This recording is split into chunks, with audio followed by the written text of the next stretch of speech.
Bonjour mes amis, que Dieu vous bénisse tous.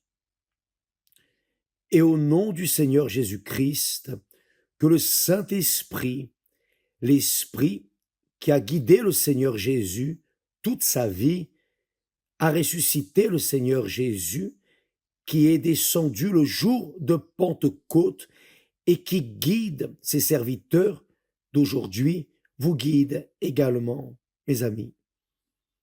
Pour que vous ne veniez pas laisser, excusez-moi, laissez-moi enlever ici mon Père du ciel.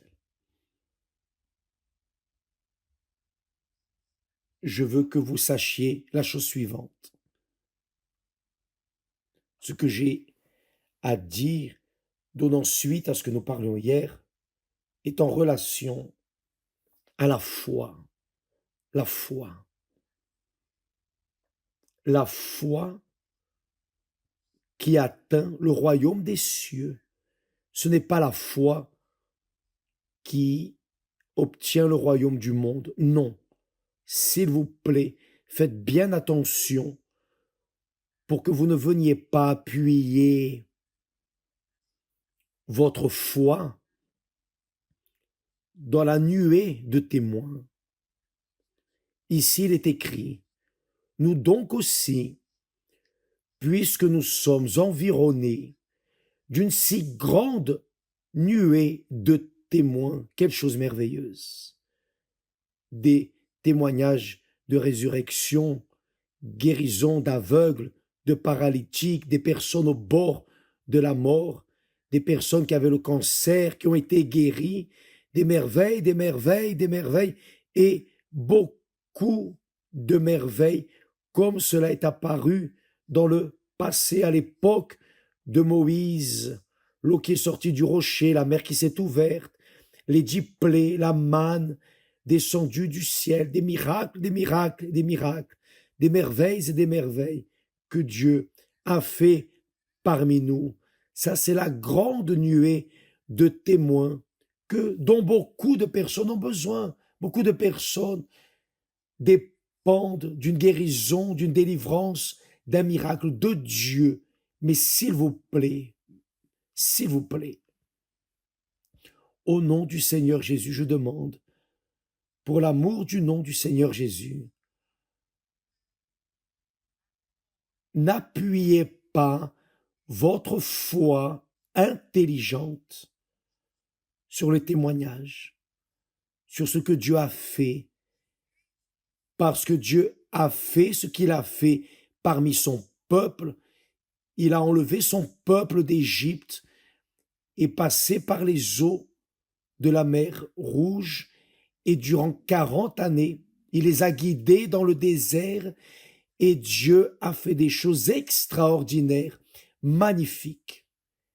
Même ainsi, de cette multitude qui est sortie d'Égypte et qui a vu le miracle de Dieu, qui a vécu les miracles de Dieu, de cette multitude, seuls 2 sont entrés dans la terre promise. Le saviez-vous? Josué et Caleb. Des millions de personnes sont sorties d'Égypte, mais seulement 2 de cette génération sont entrés dans la terre promise. Donc, lorsque vous appuyez votre vie dans les miracles de Dieu, c'est-à-dire vous appuyez votre foi dans ce que Dieu a fait dans la vie de tel ou de tel, cette foi ne vous soutiendra pas au moment des difficultés, au moment des fardeaux, au moment où vous tomberez dans le péché, au moment où vous vacillerez. Non, elle ne le fera pas. Pourquoi? Parce que la nuée de témoins que nous avons là, il est dit la nuée de témoins, cette nuée de témoins que vous voyez aujourd'hui arriver à l'Église universelle, Je parle de l'Église universelle, je ne sais pas ce qui se passe dans les autres églises, mais je sais ce qui se passe parmi nous. Cette nuée de témoins s'est produite à cause de la foi des personnes dans la parole de Dieu, non à cause des témoins. En d'autres mots, la foi intelligente, la foi rationnelle qui pense, la foi qui soutient au moment du fardeau, de la difficulté, au moment des tribulations, la foi qui soutient, ce n'est pas la foi dans le miracle que Dieu a fait, mais c'est la foi dans la parole que Dieu a prononcée, déterminée et a donnée à ceux qui ont des oreilles pour entendre. Donc, si vous, par exemple, nous sommes maintenant en train d'entrer à l'époque de la campagne d'Israël, nous allons faire la campagne d'Israël. Il n'y a aucun doute à ce sujet. Cependant, votre foi doit être appuyée non dans les témoignages que nous montrerons à la télévision, que nous mettons dans les vidéos à l'église, non, mais dans la parole de celui qui a fait le miracle. Une chose, c'est appuyer votre foi dans le témoignage que vous avez entendu. Oh, c'est arrivé avec tel, quelle chose merveilleuse. Et vous lancez votre foi sur ce témoignage et vous essayez de conquérir. Vous pouvez même conquérir. Je ne dis pas que vous n'allez pas conquérir. C'est possible, mais vous n'allez pas soutenir. Cela ne va pas vous soutenir. Comprenez-vous ce que je dis? Donc, la foi qui fonctionne n'est pas dans le miracle qui est arrivé dans la vie d'un tel ou d'un tel, mais c'est dans la parole de Dieu qui s'est accomplie dans la vie de ceux qui ont cru. Qui ont cru en qui? Dans la parole de Dieu. Les miracles que nous présentons aujourd'hui, les miracles que nous présentons aujourd'hui, à nos jours, sont des miracles de la vie de personnes qui ont cru dans les promesses de Dieu, dans la parole de Dieu. Non dans d'autres miracles, non, mais qui ont cru dans la parole de Dieu. Bien sûr que nous apprenons dans les témoignages de miracles, par exemple. Juste à titre d'exemple, et j'aime beaucoup utiliser cet exemple des 10 lépreux. Les 10 lépreux avaient la connaissance de Jésus. Les 10 lépreux avaient la connaissance du Seigneur Jésus. Et lorsqu'ils ont vu le Seigneur Jésus, ils ont crié, « Seigneur, aie compassion de nous. » Et le Seigneur Jésus a dit, « Allez vous présenter au sacrificateur. » Lorsque les 10 lépreux se sont retournés et ont marché en direction du sacrificateur pour aller vers le sacrificateur comme le Seigneur Jésus l'avait ordonné, les 10 ont été guéris. Sauf que, vous connaissez l'histoire, des 10, un seul est revenu pour remercier et louer et honorer notre Seigneur Jésus-Christ. Et le Seigneur Jésus lui a demandé, où sont les 9 autres? Il n'y en avait pas 10, où sont les autres? Ils sont partis. Et le Seigneur Jésus a dit à cet homme, va, ta foi t'a sauvé. C'est-à-dire la foi a sauvé l'âme de cet unique lépreux, ce seul lépreux. Les 9 autres ont été guéris. Oui, ils ont conquis la guérison divine. Mais c'est un et un seul qui a confié, qui a maintenu sa foi. Et le Seigneur Jésus lui a dit, va, ta foi t'a sauvé. C'est-à-dire, seul ce lépreux parmi les 10 a été sauvé. Les autres ont été guéris, sont allés s'occuper de leur vie. Mais tous sont morts. Tous ceux qui ont reçu un miracle sont morts. Et aujourd'hui, il y a nous ici. Le miracle que nous cherchons, ce n'est pas la conquête purement et simplement du royaume de ce monde, des choses du royaume de ce monde, la solution des problèmes que nous affrontons. Non, le miracle que nous cherchons, le plus grand, c'est le royaume de Dieu. Le Seigneur Jésus a dit, le royaume de Dieu est arrivé à vous. Vous voulez le royaume de Dieu? Alors appuyez votre foi dans la parole de Dieu. Vous voulez le miracle, la guérison divine? Obéissez à la parole de Dieu, vous serez guéris. Nous disions hier, nous parlions du témoignage de Pierre. Pierre a vu tous les miracles que le Seigneur Jésus a fait à son époque. Et quand le Seigneur Jésus est apparu, il pensait que c'était un fantôme. Et le Seigneur a dit, c'est moi.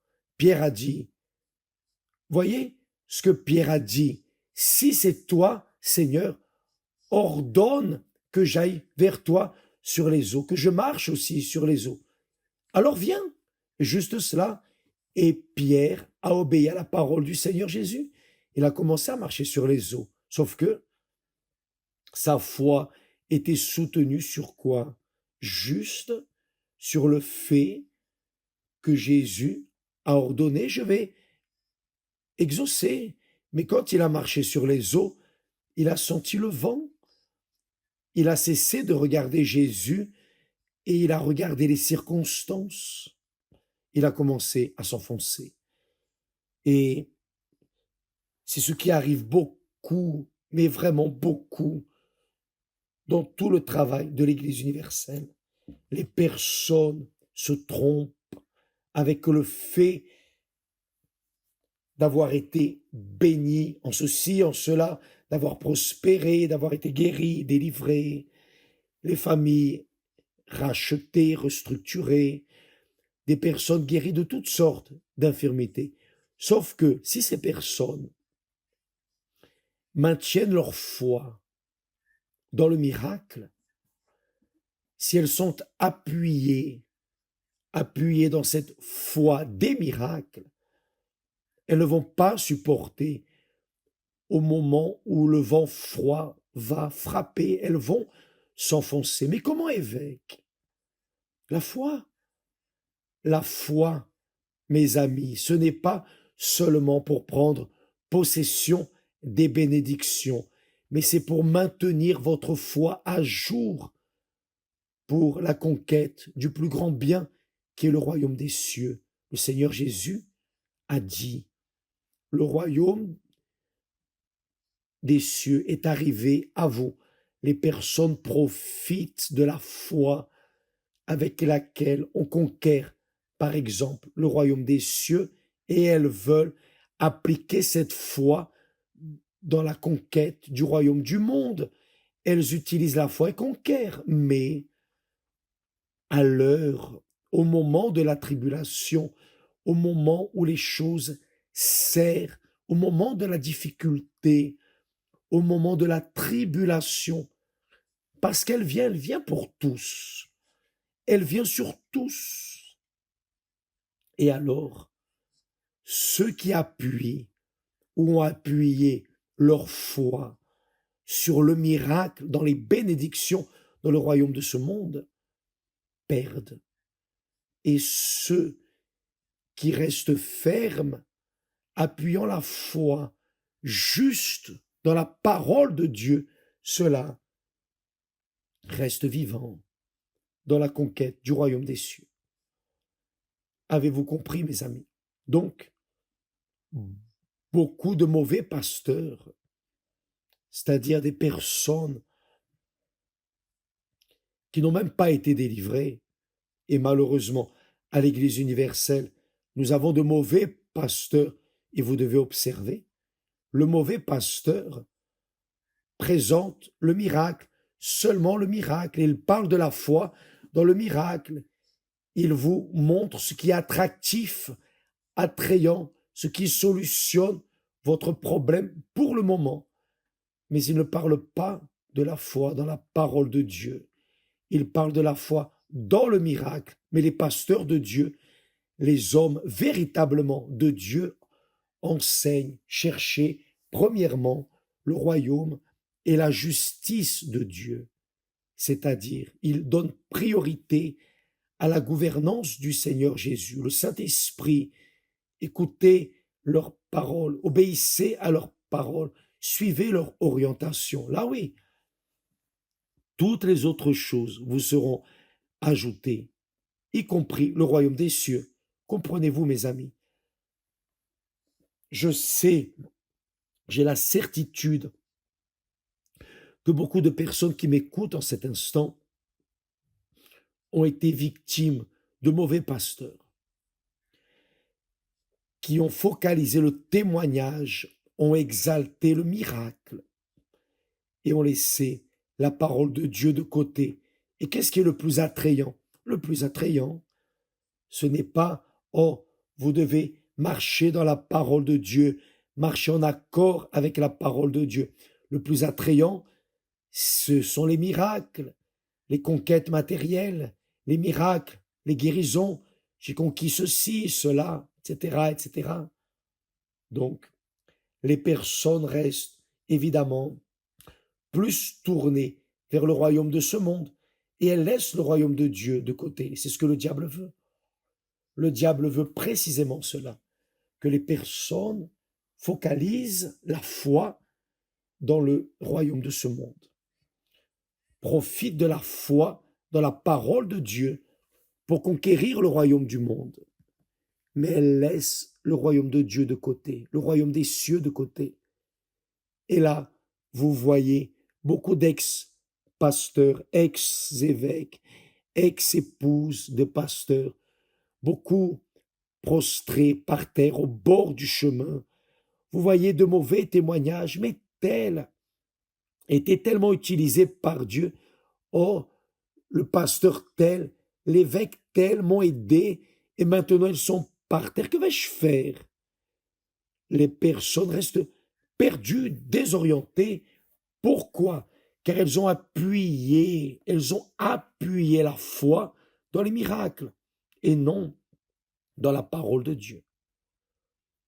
Quand Pierre a marché sur les eaux, il a marché sur les eaux car il a obéi à la parole du Seigneur Jésus. Sauf que il n'avait pas une foi consistante.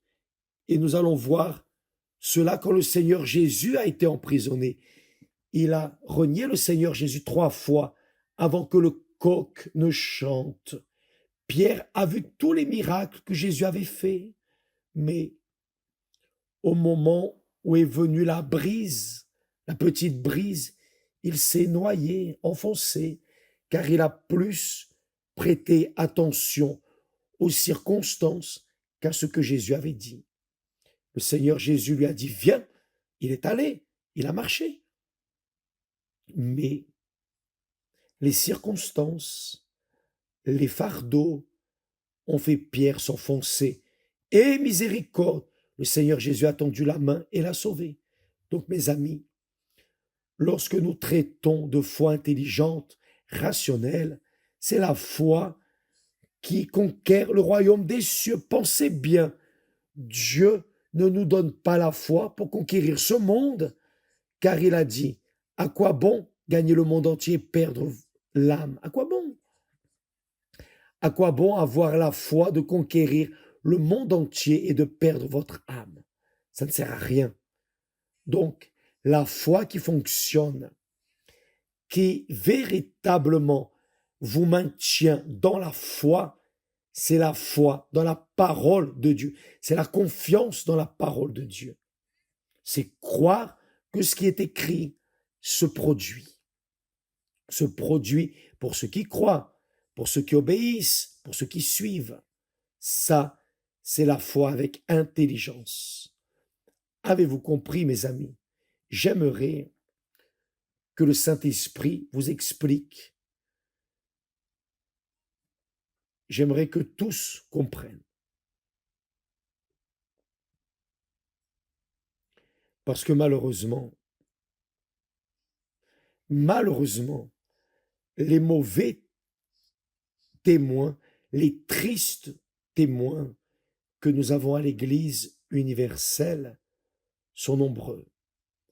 Nous avons des merveilles de témoignages, mais nous avons aussi de tristes témoignages, des personnes par terre. Pourquoi? Parce qu'elles n'ont pas mis leur tête dans la parole de Dieu. Elles ont mis la tête dans la parole du pasteur. Elles ont mis la tête dans le miracle qui est arrivé. Ah, ceci est arrivé, cela est arrivé. Oh, ça m'est arrivé. Donc, les personnes, au lieu de regarder la parole de Dieu, regardent les miracles. Ah, si c'est arrivé avec tel, alors cela va m'arriver aussi. Donc elles se lancent. Et beaucoup obtiennent, sauf qu'elles n'ont pas la structure, la foi qui vaut pour vaincre les difficultés là-devant. Et pourquoi est-ce qu'elles ne l'ont pas? Parce que elles ont préféré le royaume de ce monde, le royaume des conquêtes matérielles, et elles ont laissé le royaume des cieux, le royaume de Dieu, et la plus grande conquête qui est spirituelle, le baptême du Saint-Esprit, par exemple. Elles ont laissé le meilleur de côté et se sont accrochées aux choses qui périssent de ce monde. C'est ce que l'apôtre dit. Nous tous, pas seulement vous, mais nous aussi, il s'incluait ici dans ce texte d'Hébreu. Nous donc aussi, puisque nous sommes environnés d'une si grande nuée de témoins, et vous allez voir beaucoup de témoignages extraordinaires dans cette campagne d'Israël. Vous allez voir des choses extraordinaires que vous n'imaginiez pas dans votre vie. C'est une nuée de témoins. Mais pourquoi est-ce que nous les montrons? Pourquoi montrer alors les témoignages, évêques? Pour montrer que ce qui est écrit se produit. Ce que Dieu a dit arrive. Pourquoi est-ce que nous montrons? Pourquoi est-ce que Dieu a permis? Pourquoi est-ce que le Seigneur Jésus a permis que Pierre s'enfonce après avoir fait quelques pas sur les eaux? Pourquoi? Pour laisser clair que si vous appuyez votre foi dans le miracle des autres, car Pierre certainement a vu le Seigneur Jésus faire beaucoup de miracles. Donc il a appuyé sa foi sur les miracles, pas la parole que Jésus avait enseignée. Donc il s'est enfoncé. Et au moment où il a été mis à l'épreuve, quand le Seigneur Jésus était emprisonné, il a renié, car sa pensée était focalisée sur les miracles du Seigneur Jésus et pas la parole du Seigneur Jésus, jusqu'à ce que Dieu s'est révélé à lui, grâce à Dieu, et il s'est converti. Mes amis, nous allons lire ici le texte de nouveau. Nous donc aussi, vous et moi aussi, nous aussi, puisque nous sommes environnés d'une si grande nuée de témoins, rejetons tout fardeau, c'est-à-dire ne venons pas à nous embarrasser et à nous tromper avec le volume de miracles que Dieu fait. Nous allons prêter attention à la parole du Dieu qui a créé, qui a fait ces miracles et nos miracles. Rejetons tout fardeau et le diable apporte des doutes. Le diable veut détruire, il est venu dérober, égorger, détruire. Il utilise la parole de mensonge, de tromperie qui trompe les personnes et les personnes qui se laissent entraîner par ce qui est futile, inutile, qui se laissent entraîner par l'apparence de ce monde, les conquêtes de tel. Oh, le voisin a conquis. Ah, si le voisin a conquis, moi aussi je vais conquérir. Et la personne fait la même chose que le voisin. Et parfois même elle obtient, mais après elle perd. Pourquoi? Car elle n'a pas appuyé la foi sur la parole de Dieu, mais elle a appuyé la foi sur la parole, le témoignage du voisin. Demain, j'en parlerai plus. Que Dieu vous bénisse tous et à demain au nom du Seigneur Jésus. Grâce à Dieu. Avez-vous compris? Grâce à Dieu. Si vous n'avez pas compris, demandez au Saint-Esprit. Aide-moi, mon Père. Je n'ai pas compris. Enseigne-moi et il va vous enseigner. Car il cherche des personnes qui veulent entendre sa voix. Que Dieu vous bénisse et à demain.